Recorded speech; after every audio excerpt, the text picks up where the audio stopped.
Uma matéria da Rede Globo mostrou que no dia do assassinato de Marielle Franco, um dos matadores, o ex-PM Elcio Queiroz, esteve no condomínio onde o presidente da República, Jair Bolsonaro, tem casa no Rio de Janeiro.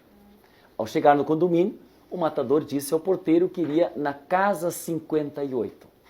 A Casa 58 é de Jair Bolsonaro. E a polícia, o porteiro disse que, a pedido de Elcio, interfonou para a Casa 58 e foi atendido pelo seu Jair. E ainda que seu Jair autorizou a entrada do matador. A matéria da Globo corretamente informa, naquele dia, Jair Bolsonaro estava em Brasília. E sua defesa, a família Bolsonaro mostrou outros áudios que desmentiriam a versão do porteiro. Mas então temos perguntas que precisam ser respondidas. Quem estava na Casa 58 e autorizou a entrada de um assassino no condomínio de Bolsonaro? Por que, ao chegar no condomínio, Elcio Queiroz mencionou o número e a casa de Bolsonaro se ele iria para a casa de Rony Lessa? Se tudo isso for mentira, por que o porteiro mentiu para a Polícia Civil? Segundo a polícia, Elcio saiu do condomínio acompanhado de Rony. A dupla seguiu para o centro do Rio, onde, algum tempo depois, executou Marielle. Não é a primeira vez que o nome de Bolsonaro é associado ao caso Marielle. Primeiro foi quando se descobriu que um dos matadores, Rony Lessa, era seu vizinho de condomínio. Depois, quando apareceram fotos de Bolsonaro e de seus filhos com outro assassino, o Elcio Queiroz. Além disso, as redes sociais, os bolsonaristas não escondem o ódio a Marielle. Todo mundo viu a foto de dois candidatos a deputado pelo partido de Bolsonaro quebrando a placa com o nome de Marielle. E todo mundo viu também a foto dos caras que quebraram a placa abraçados a Flávio Bolsonaro. Bem, mas nada disso prova a ligação direta do presidente com o assassinato. Contudo, a própria polícia diz que os assassinos de Marielle, Elcio e Rony, ambos ex-PMs, eram milicianos. Então, não adianta Bolsonaro berrar, chamar Globo de canalha, chamar o Supremo de hiena, chamar o próprio partido de traidor e chamar o governador Witzel de vazador.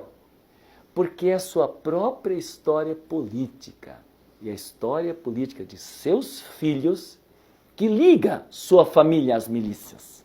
Vamos lembrar, em 2003, o próprio Jair Bolsonaro fez discurso na Câmara defendendo o miliciano Adriano da Nóbrega, condenado a 19 anos de cadeia. Também em 2003, Flávio Bolsonaro propôs homenagens a Adriano e outro chefão da milícia chamado Escritório do Crime, o major da PM Ronald Paulo Alves Pereira. E vejam que coisa.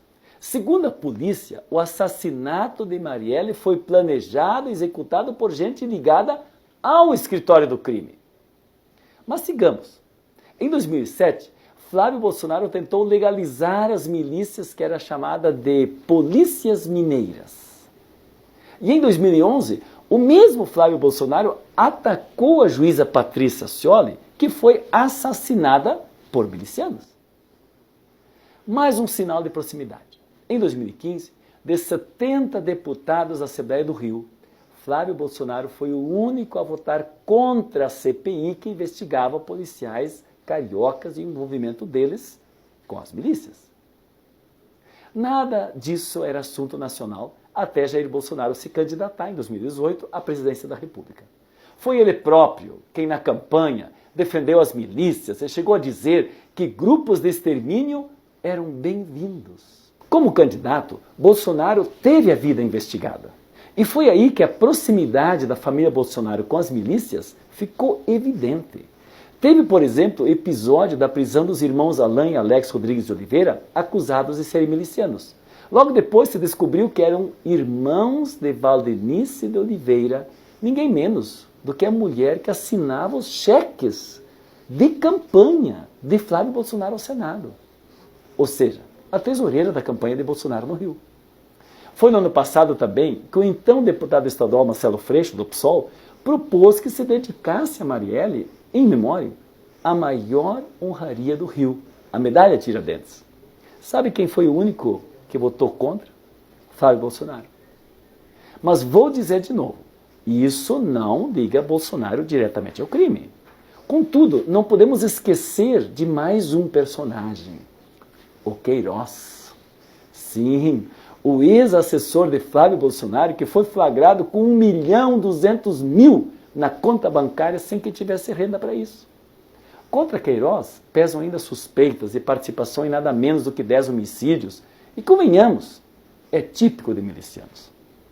Queiroz, uma espécie de chefe de gabinete informal de Flávio, foi quem nomeou para o gabinete dele a irmã e a mãe de Adriano Nóbrega. Lembra dele? Aquele que a polícia diz que era o chefe do escritório do crime, o mesmo que Bolsonaro defendeu em 2003. Pois é, Queiroz parece ser uma peça-chave nessa história. Depois da descoberta, sua ligação com Flávio, ele desapareceu. Sabe onde ele estava escondido? Na favela do Rio das Pedras. E o que tem isso? Ora, todo mundo sabe que Rio das Pedras é onde fica o QG do escritório do crime, a milícia assassina do Rio. Então, gente, Bolsonaro pode berrar, pode espernear, pode chamar o Moro, pode se fazer de vítima e pode até dizer que é alvo de perseguição. Mas o que Bolsonaro não pode negar é que ele e seus filhos sempre demonstraram muita simpatia, sempre estiveram muito próximos e sempre tentaram proteger integrantes de uma das piores facções do crime organizado no Brasil, que são as milícias cariocas. As mesmas milícias que Marielle denunciava e que foram responsáveis pelo seu assassinato.